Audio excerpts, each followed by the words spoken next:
What is going on, you guys? It is your boy DJ back with more reactions and Tom MacDonald fandom on this, the Temple Music Academy. What's up, Hangover Gang?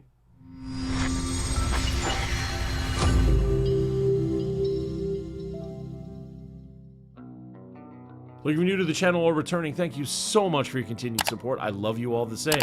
Please do a boy solid, like, comment, subscribe, share the video, do whatever you feel like. The links to everything this channel is about will be in the description below, including links to our Twitch community, which has grown rapid fast because of people like you. Thank you so much. Look, when Tom MacDonald first had a video appear on this channel, it was names. And that's when I met the amazing people that would go on to become the Hangover crew, or Hangover Gang.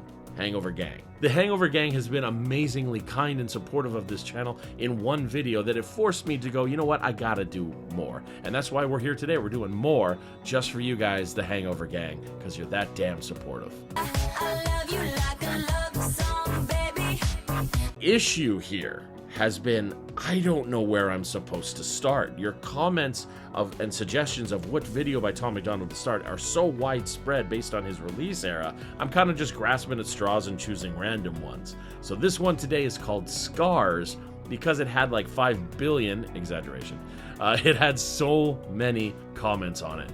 We're here to do it. Look, you guys know how I like to roll. Let's jump in and talk about the music dichotomy that is Tom MacDonald. Let's tear some stuff apart if we hear something that's worthy of it and use it as an educative motif because I'm kind of a nerd with this stuff. Magic Finger does the work. Let's watch it go. I don't remember how I got all these scars, but I know I lived a hell of a life.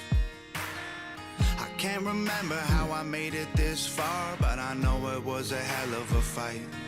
Could have been some bones in a coffin stone, drinking vodka locked up with the bros, causing problems broke at the bottom. You know that I got a lot of right away, and this is what you guys were talking about, that Tom is not subjective to a single genre.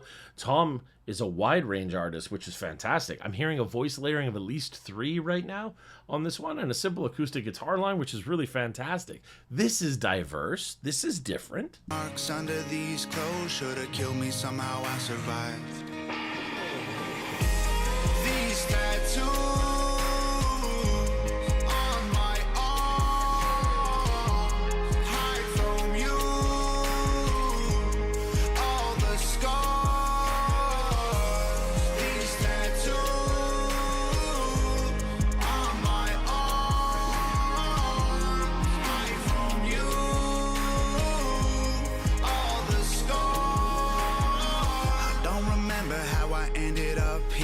I want to hear that again. So that's clearly his hook, which is known as chorus in traditional music knowledge. Somehow I survived.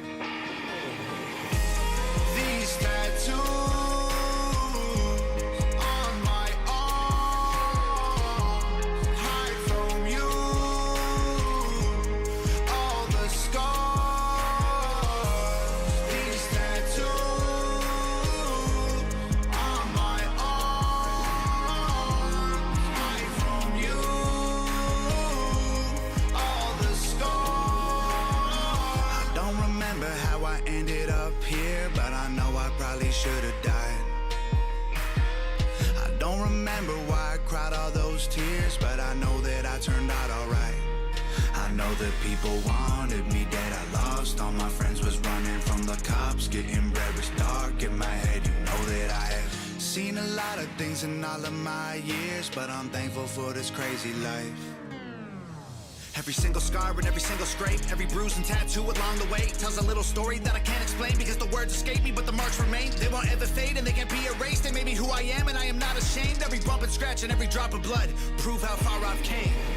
I already liked Tom before this.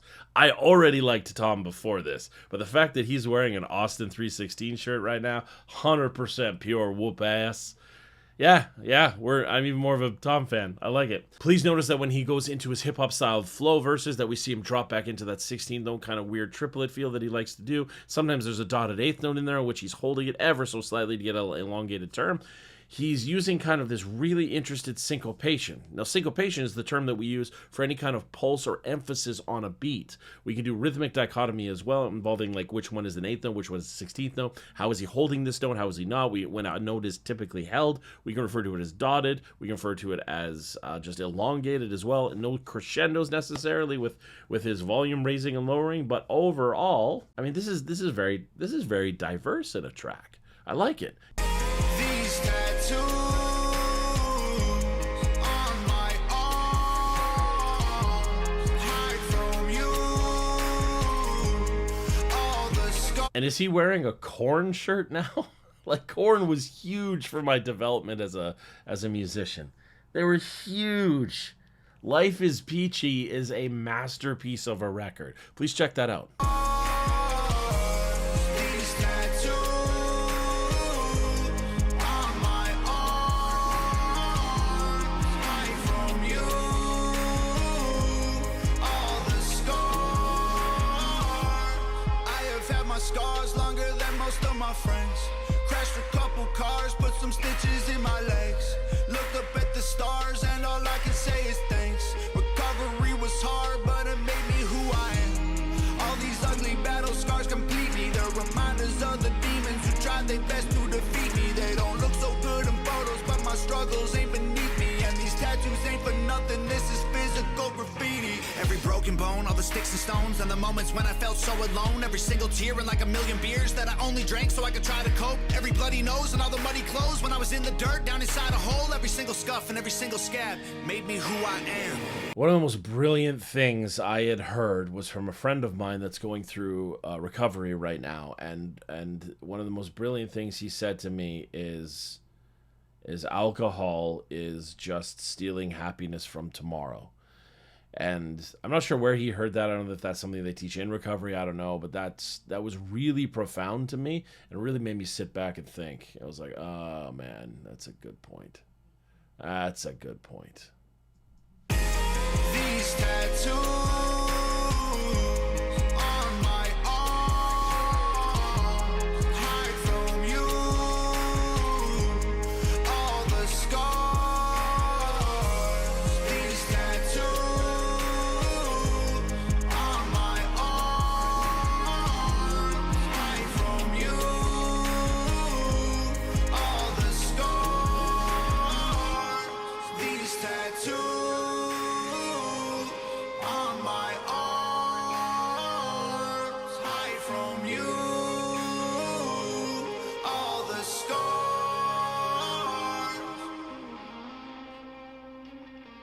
Now, something I was going to point out is please notice the underlay of a guitar melody kind of lead situation going on underneath.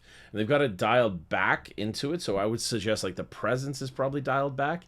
And there's a lot of reverb on it, so we get this kind of echoey effect, almost as if in a stadium kind of thing. These tattoos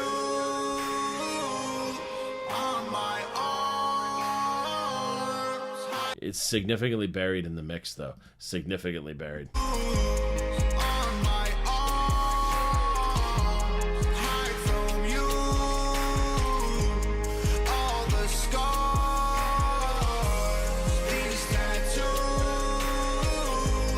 on my arms hide from you. All the scars. These tattoos on my arms hide from you. All the scars. Okay, let's talk. One of the things to keep in mind with artists like this and songs like this is a lot of times it is so vocally driven that they're going to mix it into the front of the kind of speakers under your headphone adjustments. So you're going to hear vocals more open than some of the instrumentation. A lot of times with hip hop artists in general, you get the snare as the most dominant sound. Sometimes you get some weird like or some kind of weird cymbal shot thing to kind of help keep time, and for the listener to help keep time and have a comparison against flow. Now, all that being said, what we get here is we get the comparison against flow allows us to hear what Tom's trying to imply rhythmically, but then combine that with the acoustic guitar sounds that we're getting as well, which have been layered, it sounds like, and then a nice little lead melody that carries us along.